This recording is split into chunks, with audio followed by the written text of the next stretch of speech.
I've compiled all of the interviews that have been published today after T1 versus IG on October the 14th.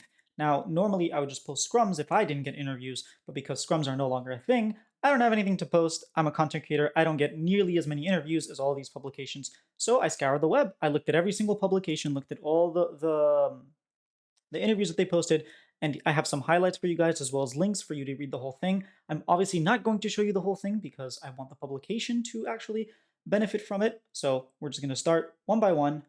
Let's get going. The first one here is probably my favorite. It's a very cool interview with Faker.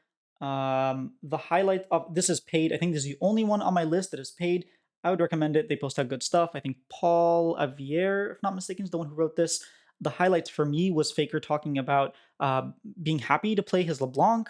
He was very surprised with IG's Game 4 draft.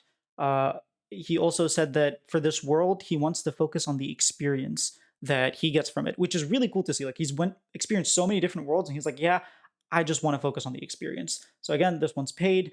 The rest of them aren't. I will have the link in the description. The next one comes from Faker as well. He was on the Chinese broadcast. This is on the LCK. This is clipped out on the LCK YouTube channel. Again, the link will be in the description. It is in Korean and Chinese, so you need to speak one of those two languages in order to understand.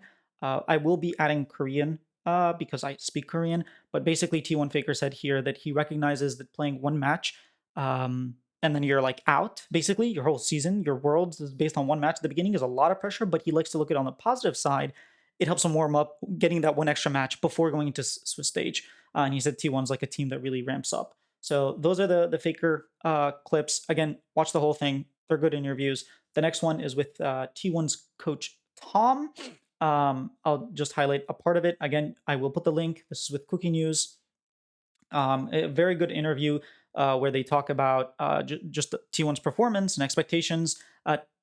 Interestingly speaking, Tom did say that he would give the performance for today about a 50 to 60%, which is like how much stronger is this T1 team if this is their 50 to 60%? The next one is with Hotspawn.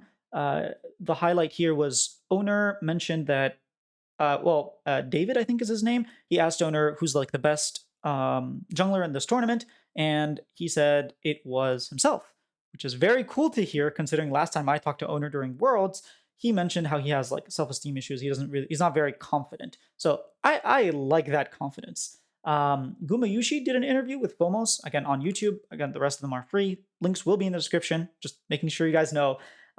He talks about why they ended up with the Ash pick in Game 4, why it was a good pick, because like all the other Fearless bans.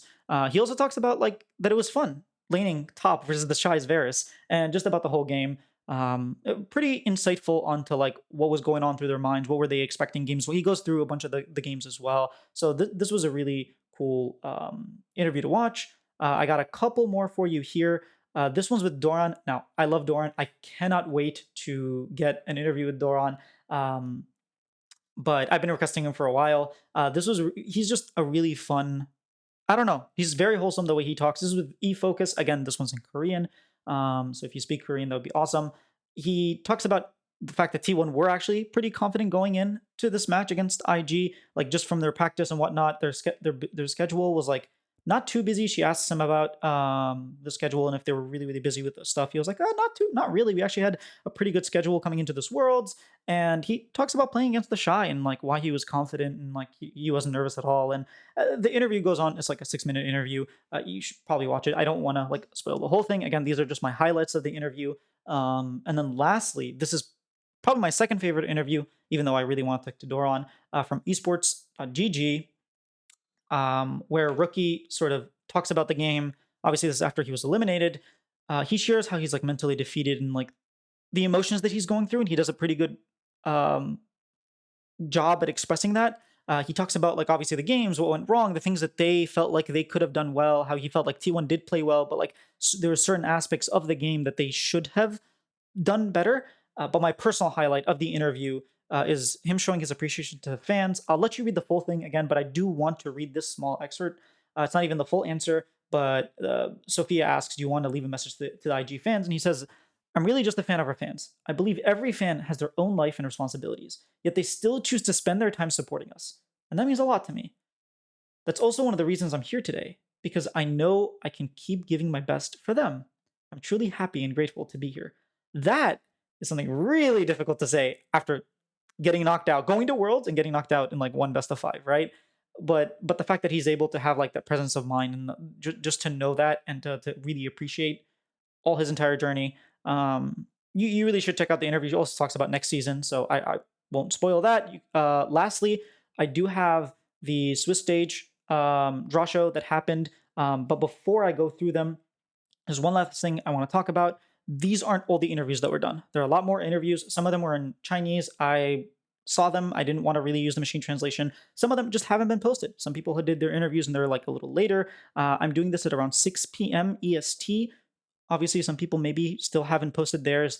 Just keep an eye out. I will be trying to do this every day if I don't really get that many interviews, since there are no press conferences that I can really be a part of.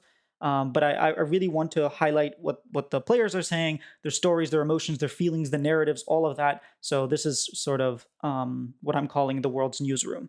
Uh, Finally, I'm going to give you my predictions for the World Swiss stage. If you don't care about that, you just wanted the news, you can leave. This has nothing to do with it. I'm going to go Genji over PSG. You guys are going to hate me and probably like ban me, but I will go Fly over T1. And my only reasoning is I'm a North American like media or press.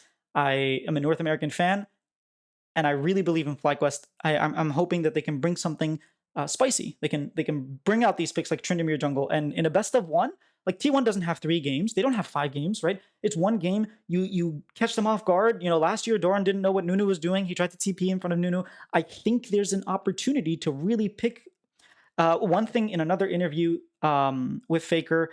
I don't want to spoil the whole thing, but basically he says like we're still figuring out the meta.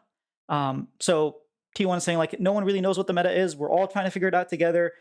If FlyQuest come in with their own meta, you don't really expect it. I think it could be really cool. The next matchup is G2 versus Top Esports. I actually think Top Esports match up quite well into G2 because Top are very good in the early game, and I don't think they're going to choke until after qualifications. So I think Top Esports should be favored over.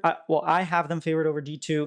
I think CFO is going to do illegal things to Fnatic. I think they're better at Fnatic in all the things that Fnatic does well. I think their mid laner is insane, and I'm an upset fan, but I'm sorry he's going to be upset after this. I'm a huge Mickey fan, by the way. I love Mickey. I love all the interviews they've given to me. Like he's a really cool dude. BLG versus 100 Thieves. I think this might be a little rated R. I'm going to give it to BLG. I also have an elk interview. So as a North American representative after what they do to 100 Thieves, I don't know how I'm going to talk about that, but we'll see. I have AL over Hanwha Life, even though I think Hanwha Life might be the better team. I think AL are going to come out. I think Tarzan versus Peanut is going to be very, very exciting. I think it could go either way, but I'm just leaning a little bit towards AL because I think that they have.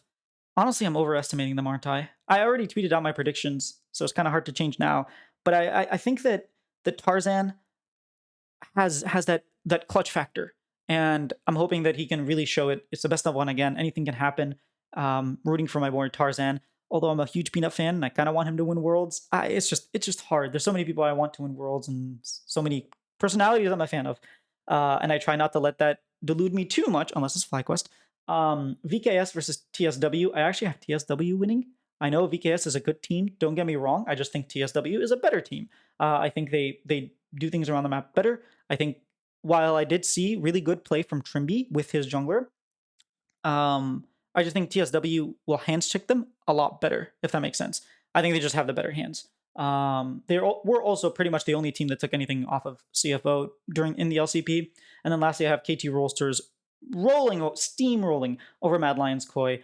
I don't think this is going to be close, but I'm hoping for Jojo to have a really, really good game. It's just, even if Jojo plays out of his mind, guess who you're up against? One of the best mid laners in the world in BDD. Like, it's just hard to see. Obviously, Alvaro needs to have his pop-off games. He can outperform Peter. I think Elioya needs to have really good games in order for them to do anything, but I just have more confidence in the BDD plus cause combination. So those are my predictions. Let me know what you guys think. Let me know if you guys want me to keep doing highlights of these interviews. Again, I will link everything in the description so you can check them out by yourself. A lot of these, you can kind of click the auto translation. I think Google has that feature. It's not going to be accurate. It'll give you something. I'm not going to go ahead and translate it because I'm not trying to take views away from these people who are taking their time and effort to do the interviews. you should really check them out. But I would like to highlight it so you can check them out. But yeah, that's it for me. Hit that subscribe button because I do have interviews for myself that are coming out, as well as highlighting other people's interviews. And if you just care about what the players have to say, I should be a pretty good source. Tomorrow's going to, like, during Swiss State, it's going to be difficult because there are so many teams and so many interviews. So I will do my best. I have like a cutoff time, and then I'll start looking at all the interviews. And then if I find anything that basically comes after that time, I can't really highlight, but I will try my best to highlight as many interviews as I can. See you guys tomorrow. Bye.